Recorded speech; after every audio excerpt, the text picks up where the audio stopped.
Increase करते हैं। अब चाहे मारो ये है मारो कैरेक्टर और ये है वुल्फ्रा कैरेक्टर। तो आज इन दोनों कैरेक्टर्स के बीच कंपटीशन होने वाला है, वो भी सिर्फ इन पॉइंट्स के बेसिस पे, जिसमें जिस भी कैरेक्टर के पास ज्यादा पॉइंट्स होंगे वो बनेगा आज के कंपटीशन का विनर। तो चलो स्टार्ट करते हैं फर्स्ट पॉइंट से। पॉइंट नंबर 1, तो जब दोनों ही कैरेक्टर्स को कंपेयर करेंगे, अब चाहे वो मारो कैरेक्टर हो या फिर वुल्फ्रा कैरेक्टर, दोनों ही कैरेक्टर्स पैसिव कैरेक्टर है, तो दोनों ही कैरेक्टर्स को एक एक पॉइंट मिलेगा। पॉइंट नंबर 2, अब वैसे तो दोनों कैरेक्टर्स में एक सिमिलरिटी है, जिसमें दोनों ही कैरेक्टर्स डैमेज को इंक्रीज करते हैं। अब चाहे मारो कैरेक्टर हो या फिर वुल्फ्रा कैरेक्टर, जैसे वुल्फ्रा हेडशॉट के डैमेज को और मारो बॉडी और हेड के डैमेज को, तो दोनों ही कैरेक्टर्स के पास सिमिलर एबिलिटीज है, तो दोनों कैरेक्टर्स को पॉइंट मिलेगा। पॉइंट नंबर 3, अब दोनों ही कैरेक्टर्स किसी न किसी चीज पे डिपेंड करते हैं, जैसे वुल्फ्रा कैरेक्टर स्पेक्टेटर नंबर पे और मारो कैरेक्टर डिस्टेंस पे। मतलब अगर वुल्फ्रा कैरेक्टर के पास स्पेक्टेटर्स होंगे तो एबिलिटी मस्त वर्क करेगी, पर अगर स्पेक्टेटर्स ही नहीं है तो वुल्फ्रा एबिलिटी खत्म। और मारो की भी सेम सिचुएशन है, जिसमें लॉन्ग रेंज में तो पूरा बेनिफिट मिलेगा पर शॉर्ट रेंज में एबिलिटी खत्म। तो अब दोनों ही कैरेक्टर्स किसी न किसी चीज पे डिपेंड करते हैं, तो इसलिए पॉइंट मिलेगा दोनों ही कैरेक्टर्स को। पॉइंट नंबर 4,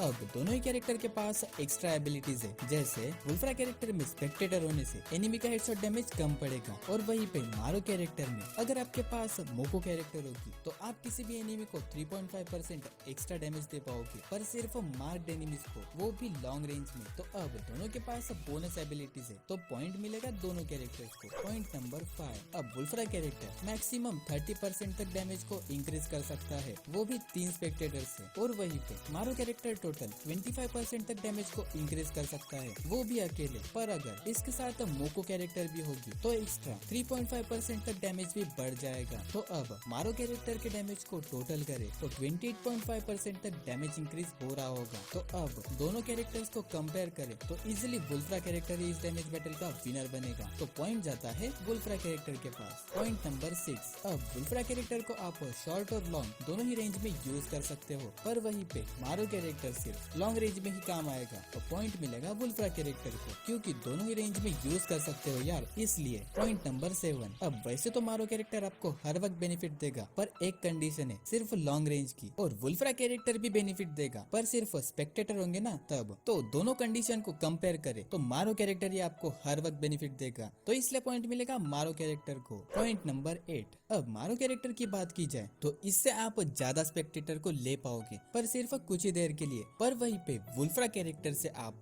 पूरी की पूरी लॉबी को भी स्पेक्टेटर्स बना सकते हो, और कमाल की बात है कि ये स्पेक्टेटर्स गायब भी नहीं होंगे, और जब इतने सारे स्पेक्टेटर्स होते हैं ना तो कुछ अलग ही मजा आता है यार। अगर आपको भी ऐसा लगता है तो कमेंट करो। तो अब मैक्स स्पेक्टेटर का विनर होगा वुल्फ्रा कैरेक्टर, तो इससे पॉइंट मिलेगा। पॉइंट नंबर 9, अब वुल्फ्रा की स्ट्रेंथ है स्पेक्टेटर्स और वीकनेस भी है स्पेक्टेटर्स, और मारो की स्ट्रेंथ है लॉन्ग रेंज और वीकनेस है शॉर्ट रेंज। अब दोनों कैरेक्टर के पास स्ट्रेंथ और वीकनेस है, तो दोनों को पॉइंट मिलेगा। पॉइंट नंबर 10, अब चाहे आप दोनों कैरेक्टर्स को CS में यूज करो या फिर BR में, आपको दोनों ही कैरेक्टर से सिर्फ बेनिफिट ही मिलेगा, तो पॉइंट मिलेगा दोनों कैरेक्टर्स को। तो जब दोनों के पॉइंट्स को कंपेयर कर रहा तो मारो कैरेक्टर को मिले 10 में से 7 पॉइंट्स और वुल्फ्रा कैरेक्टर को मिले 10 में से 9 पॉइंट्स, तो इस पूरे कंपटीशन का विनर निकला वुल्फ्रा कैरेक्टर। अब आई होप आपको ये वीडियो पसंद आए।